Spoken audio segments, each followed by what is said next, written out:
আর আমাদের মাদ্রাসাগুলোর দায়িত্ব কি? মাদ্রাসা আরবি বেসিস পড়ানো হয় না বাংলা বেশি? আরবি বেশি। তাহলে আরবি ডিপার্টমেন্ট মাদ্রাসায়, তাই তো? আর সেক্রেটারি, ক্যাশিয়ার, মোতোয়াল্লি, অমুক তমুক, হাবিজাবি সব সাধারণ মানুষকে করে দিয়েছে, যার ভিতরে আরবির কোনো জ্ঞান নেই। ভালো করে বুঝবেন, আল্লাহর ভাষাতে হচ্ছে যে যার ভিতরে দ্বীনের জ্ঞান নেই সে অন্ধ। তার মানে আল্লাহর ভাষা অনুযায়ী আমরা অন্ধ মানুষদেরকে দায়িত্ব দিয়ে দিয়েছি, যেখান থেকে সমাজ আলো পাবে সেই আলোর কারখানার দায়িত্ব দিয়েছি অন্ধ লোকেদের। আচ্ছা বলুন তো, জীবনে এখান থেকে কোনো পরিবর্তন হবে বলে মনে হয়? কোন সিজনে কোন বই পড়াতে হয়, কোন মাস্টারকে দিয়ে কোন বইটা পড়ালে সুবিধা হবে, উনি একজন জেনারেল শিক্ষিত মানুষ, উনি বুঝতে পারবেন? এটা পারবেন না। অবিলম্বে আমাদের মাদ্রাসা মসজিদগুলো অন্তত পক্ষে আলেম ওলামাদের হাতে দায়িত্ব দেওয়া হোক, তাহলে সমাজের কিছু কাজ হবে। চলুন, এগুলো উপদেশ কোরআন দিয়ে আপনাকে বললাম, নিলে নেন, না হলে ছেড়ে দেন, আমার কোনো আপত্তি নেই। এবার আরেকটা কথা আপনাকে বলে দিই, মুহাম্মদ সাল্লাল্লাহু আলাইহি ওয়াসাল্লাম শিক্ষিত মানুষদের কতটা উঁচুয় তুলেছেন আপনাকে বলি। মানুষের কথা বাদ দেন, শিক্ষিত মানুষের কথা বাদ দেন। আল্লাহ নবী সাল্লাল্লাহু আলাইহি ওয়াসাল্লাম বলছেন, মান সালাকা তারিকান ইয়ালতামিসু ফীহি ইলমান সাকালাল্লাহু লাহু বিহি তারিকান ইলাল জান্নাত। কোন মানুষ যদি দ্বীনের জ্ঞান অর্জন করার জন্য বাড়ি থেকে বার হয়, আল্লাহ তাআলা তার রাস্তাকে প্রশস্ত করে দেন, এক পর্যায়ে তার জান্নাতে যাবার রাস্তা প্রশস্ত করে দেন। সুবহানাল্লাহ কালকে বলবেন যদি টাইম না থাকে।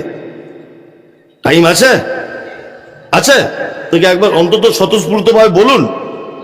হ্যাঁ জি, এত দামি কথা। যারা দ্বীনের জ্ঞান অর্জন করতে যায়, নবীজি বলছেন তার রাস্তাকে প্রশস্ত করে দেওয়া হয়, এক পর্যায়ে তার রাস্তা জান্নাত পর্যন্ত পৌঁছে যায়।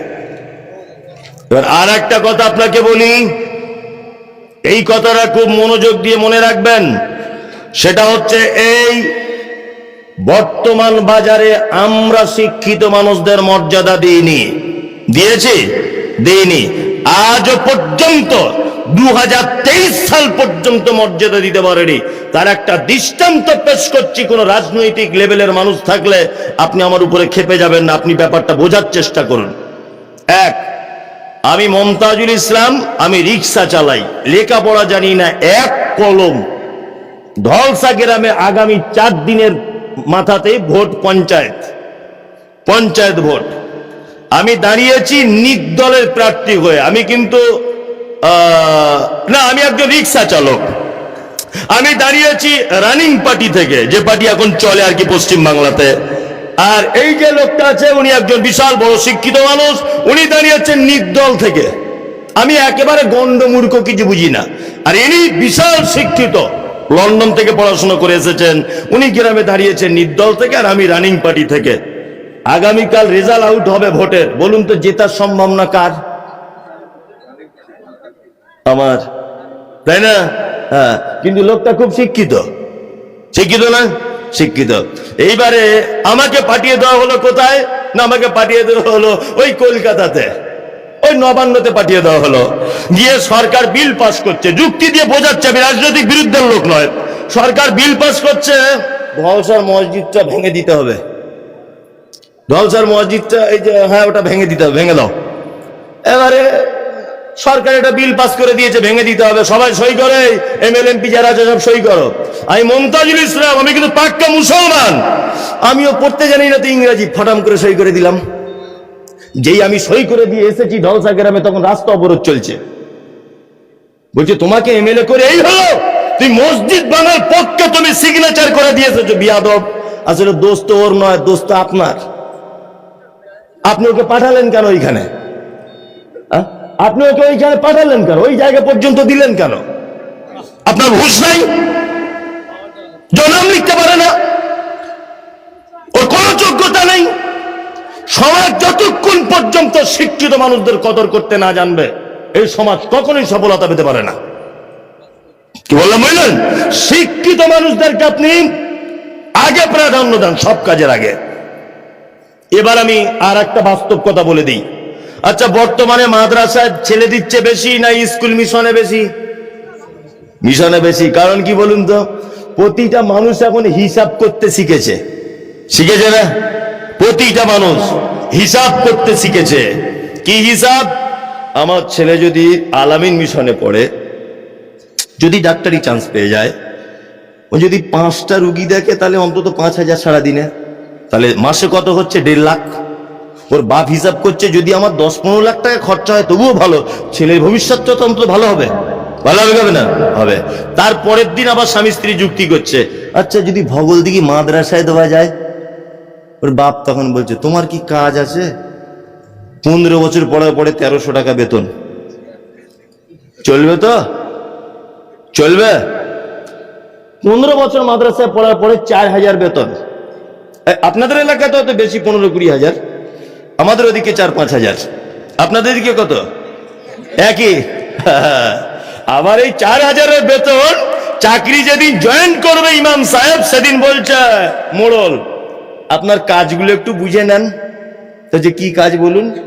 বলছে এমনি দিনে 2 বার ঝাঁট দিলেই হবে, আর জুম্মার দিনে স্পেশাল কল বাথরুম অজুখানা সব। এটা আপনার ডিপার্টমেন্টে থাকবে, বাচ্চা কাচ্চাদের পড়াবেন। আর আমাদের সবাই তো কাজে ব্যস্ত, তা আপনারা জায়গিটা নিজে নিজে বলে খাবেন যে তোমার বাড়ি আজকে, এই ফটিক ভাই তোমার বাড়ি কালকে, এই অমুক ভাই তোমার বাড়ি কালকে। তো হচ্ছে কি হচ্ছে না? হচ্ছে হচ্ছে। এ জাতি কোশ্চিন কালেও সফলতা আসবে। যে জাতি তার নেতাকে দিয়ে মসজিদ ঝাড়ু দেওয়ার রেজুলেশন তৈরি করে, এ জাতি কোশ্চিন কালেও সফলতা পাবে না। যে জাতি রেজুলেশন লিখে নেয়, মুহাম্মদ সাল্লাল্লাহু আলাইহি ওয়াসাল্লাম যে মসজিদের ইমাম নির্বাচন করেছেন, মুহাম্মদ সাল্লাল্লাহু আলাইহি ওয়াসাল্লাম যে মসজিদের মুয়াজ্জিন নির্বাচন করেছেন, মুহাম্মদ সাল্লাল্লাহু আলাইহি ওয়াসাল্লাম। নবী তৈরি করা, নবী সিলেক্ট করা নেতাদের দিয়ে মসজিদ ঝাড়ু দেওয়ার রেজুলেশন করা হয়। এ সমাজের মানুষ কোশ্চিন কালেও সফলতা পেতে পারে না, অসম্ভব। কোথায় আপনি জান্নাত খুঁজছেন? হ্যাঁ, এই সমাজের মানুষ কতটা ভালো, এই সমাজের মানুষ কতটা শিক্ষিত, এই সমাজের মানুষ কতটা সচেতন, একটা জিনিস দেখলে বোঝা যাবে। একটা জিনিস, কোন মানুষ কতটা পরিষ্কার পরিচ্ছন্ন বলুন তো, কি দেখলে বোঝা যায়? জানা আছে এটা? একটা মানুষ তার ফ্যামিলি কতটা পরিষ্কার পরিচ্ছন্ন কি দেখলে বোঝা যায়? তাদের বাথরুম ঘর দেখলে বোঝা যায়। কি বললাম বুঝলেন? যে ওরা কেমন ফ্যামিলির লোক, পরিষ্কার পরিচ্ছন্ন কিনা। তো একটা গ্রামের মহল্লা বোঝা যায় যে এরা কি ধরনের লোক। শুধু মসজিদে গিয়ে খোঁজ নিতে হবে কদিন পর পর ইমাম সাহেব পাল্টায়, এইটা একবার খোঁজ দিয়ে নেবেন। যদি বলে যে 1.5 বছরে 2টো, তাহলে বুঝে নেবেন যে কেস খারাপ। কি বললাম বুঝলেন তো? খুব সাবধানে থাকবেন। আপনার নিজের মসজিদের ইমামকে একটু সম্মান দেওয়ার চেষ্টা করুন। আজকে মাদ্রাসাগুলো বন্ধ হয়ে যাচ্ছে, বা আগামী 10 বছরের ভিতরে মাদ্রাসাগুলো বন্ধ হতে চলেছে। আমি ভবিষ্যৎবাণী করছি না, এটা আমার সারা পশ্চিম বাংলার ঘোরার একটা নিজস্ব অভিজ্ঞতার কথা আপনার সামনে তুলে ধরছি। আগামী 10 থেকে 20 বছরের ভিতরে এলাকাতে যত মাদ্রাসা আছে সব দেখবেন আস্তে আস্তে বন্ধ হতে চলেছে। এখনই যদি আপনি সমীক্ষা চালান, তাহলে দেখতে পাওয়া যাবে পশ্চিম বাংলার মাদ্রাসাগুলো ঝাড়খণ্ডের ছেলেরা টিকিয়ে রেখেছে। বাঙালি কোনো ছেলে কম। ভগলদিঘিতে যান, 100 ছেলে থাকলে 75টা ছেলে ঝাড়খণ্ডের। যান পরীক্ষা করুন, সব ঝাড়খণ্ডের ছেলে বেশি। কারণ মানুষ এখন হিসাব করতে শিখেছে। আর এই মাদ্রাসা উঠে যাওয়ার, আলেম সমাজ থেকে উঠে যাওয়ার সব থেকে বড় দায়ী হচ্ছে আমি আপনি সমাজের মানুষ। কারণ এদের 24 ঘন্টা ডিউটি করে 1 মাসে বেতন 4000 টাকা। তোমার লজ্জা শরমটুকু আছে? একটা মেথর পায়খানা পরিষ্কার করলে 2000 টাকা নেয়। আর ও তোমার বাপের জানাজা পড়ায়, ও তোমার বাচ্চা হলে আকিকার ছাগল জবাই করে, তোমার বেটি হলে নাম রাখে, তোমার সমস্ত ব্যাপারে এক কথায় তুমি কোন পদ্ধতিতে জান্নাতে যাবে, তোমার জান্নাতের পথ পর্যন্ত তোমার ইমাম সাহেব বলে দেয়। এই লোকটার বেলা তোমার 4000 টাকা বেতন। এটা সমাজ? এটা বিচার? এটা ইনসাফ? কোন ইনসাফ নয়, এটা অবিবেচনা। খুব সহজে মাথায় নেবেন কথাগুলো। যে জাতি তার ইমামকে সম্মান দিতে পারে না, সে জাতি জীবনে কোন জাতির কাছে সম্মান পেতে পারে না। সারা পৃথিবীতে মুসলিমরা যত অপমানিত, লাঞ্ছিত, ঘৃণিত, পদদলিত, তার একটাই কারণ, যে জাতি তার ইমামকে সম্মান দিতে পারে না, তার নেতাকে, সে জাতি অন্য কারো কাছে সম্মান পেতে পারে না। বিনীত অনুরোধ, ব্যাপারটা ছোট্ট হিসাবে নেবেন না, ব্যাপারটা খুব বড়। সমাজের দ্বারা দায়িত্বশীল আছেন, ব্যাপারটা কাল সকাল থেকে ভাবুন কিভাবে এই মানুষটা সংসার গুজরায়। আল্লাহর কসম বলছি, ঝাড়খণ্ডে গেলাম গত বছরে, মসজিদে গল্প করছিলাম, একটা ইমাম সাহেবকে আমি জিজ্ঞেস করেছি ঘরের দরজা দিয়ে, ভাই বেতন কত? তা বলছে বেতন 5200 টাকা, আমার 7টা ছেলে মেয়ে। আল্লাহর কসম দিয়ে বলছি, লোকটা কাঁদছে। মসজিদের ভিতরে আমার গাড়ি ড্রাইভারকে জিজ্ঞেস করুন, বলছে শীত চলে এলো, শীতের বস্ত্র কিনবো, 7000 টাকা বেতন। খুব সমস্যা আছে মাওলানা, খুব সমস্যা, খুব সমস্যা। আমার দুঃখ লেগে গেল খুব। আমি কিছু ওনাকে আর্থিকভাবে সহযোগিতা করলাম, যা করলাম বলে বলছি না, জাস্ট বোঝানোর জন্য বললাম। এই হচ্ছে, कुछ लोग दुनिया में ऐसे हैं जो तन्हाई में रोते आदमी के सामने हंसते। कुछ लोग दुनिया में ऐसे हैं जो तन्हाई में रोते आदमी के सामने হাসতে। কিছু লোক পৃথিবীতে এমন আছে যারা একা একা নির্জনে ঘরে তালা লাগিয়ে কাঁদে, আর মাদ্রাসা মসজিদ জুম্মার খুতবা দেওয়ার সময় হাসে। আপনার সঙ্গে কথা বলার সময় ভেবে দেখবেন, এটা আপনার কাছে আমার বিনীত অনুরোধ।